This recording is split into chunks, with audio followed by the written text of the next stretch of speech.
Video streaming platform Netflix, जिसको आज की दुनिया में सभी जानते हैं। इसके ओनर का नाम है रीड हेस्टिंग्स, जिन्होंने अपने आइडिया से वीडियो स्ट्रीमिंग प्लेटफॉर्म बनाया और लोगों के एंटरटेनमेंट का जरिया ही बदल दिया। पहले के टाइम में टीवी, वीसीआर, कैसेट्स या फिर डीवीडी ही अवेलेबल हुआ करती थी, लेकिन आज हम सब कुछ घर बैठे एक क्लिक से ही देख सकते हैं। किसी भी कंपनी को सक्सेसफुल बनाने के लिए जो चीज सबसे जरूरी होती है वो होती है उस कंपनी के लोगों की मेहनत और उस कंपनी के ओनर का इनोवेटिव आइडिया। ये दो चीजें अगर अच्छी हो तो किसी भी कंपनी को सक्सेसफुल होने में ज्यादा समय नहीं लगता। बिजनेस मॉडल की दुनिया की सबसे बड़ी कंपनी नेटफ्लिक्स को शुरू किया था रीड हेस्टिंग्स और मार्क रैंडोल्फ ने सिर्फ 30 एम्प्लॉयज के साथ 1998 में। और तब ये कंपनी डीवीडीज को रेंट पर देने का काम किया करती थी।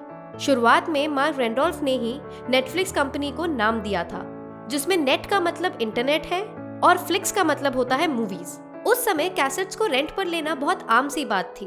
एक दिन रीड हेस्टिंग्स एक वीडियो स्टोर से अपोलो 13 मूवी की कैसेट लेकर आए और उसे समय पर वापस नहीं कर पाए, जिसकी वजह से उन्हें $40 लेट फी भरनी पड़ी और इसी बात से वो बहुत दुखी हुए। एक दिन उन्होंने सोचा कि जिम का पेमेंट मॉडल बहुत अच्छा है, बस जिम की एक बार मंथली सब्सक्रिप्शन लेनी होती है और फिर हम जितना चाहें उतना जिम कर सकते हैं। इसी चीज को उन्होंने अपनी की हुई गलती यानी लेट फी के साथ जोड़ा और अपने दोस्त रैंडोल्फ के पास जाकर उनको ये आइडिया बताया। उन्हें ये आइडिया बहुत अच्छा लगा क्योंकि वो भी कुछ ऐसा ही ऑनलाइन बिजनेस करना चाहते थे।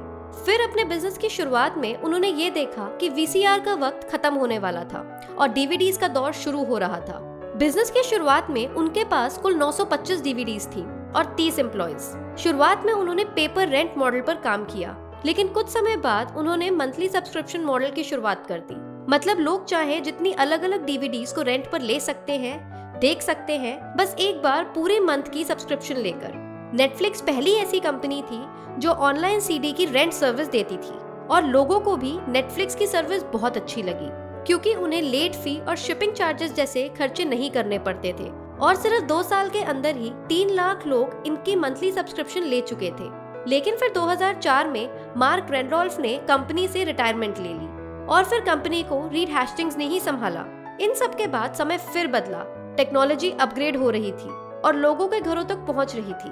वक्त को देखते हुए उन्होंने अपने बिजनेस को ऑनलाइन स्ट्रीम करने के बारे में सोचा और जैसे ही इंटरनेट लोगों तक पहुंचा तब उन्होंने 1999 के सितंबर में subscription based online video streaming services की शुरुआत कर दी, जहां पर 2007 से वीडियो ऑन डिमांड की सुविधा भी लोगों को दी। नेटफ्लिक्स की ये सर्विस भी लोगों को बहुत पसंद आई और इसी वजह से आज के समय में फिल्म और वेब सीरीज देखने वाले लोगों की संख्या सबसे ज्यादा नेटफ्लिक्स पर ही है, जो कि इसे सबसे बड़ी यूजर बेस्ड कंपनी बनाती है। नेटफ्लिक्स की मार्केट वैल्यू $1000 बिलियन से भी ज्यादा है और अब ये खुद का ओरिजिनल कंटेंट भी बनाते हैं।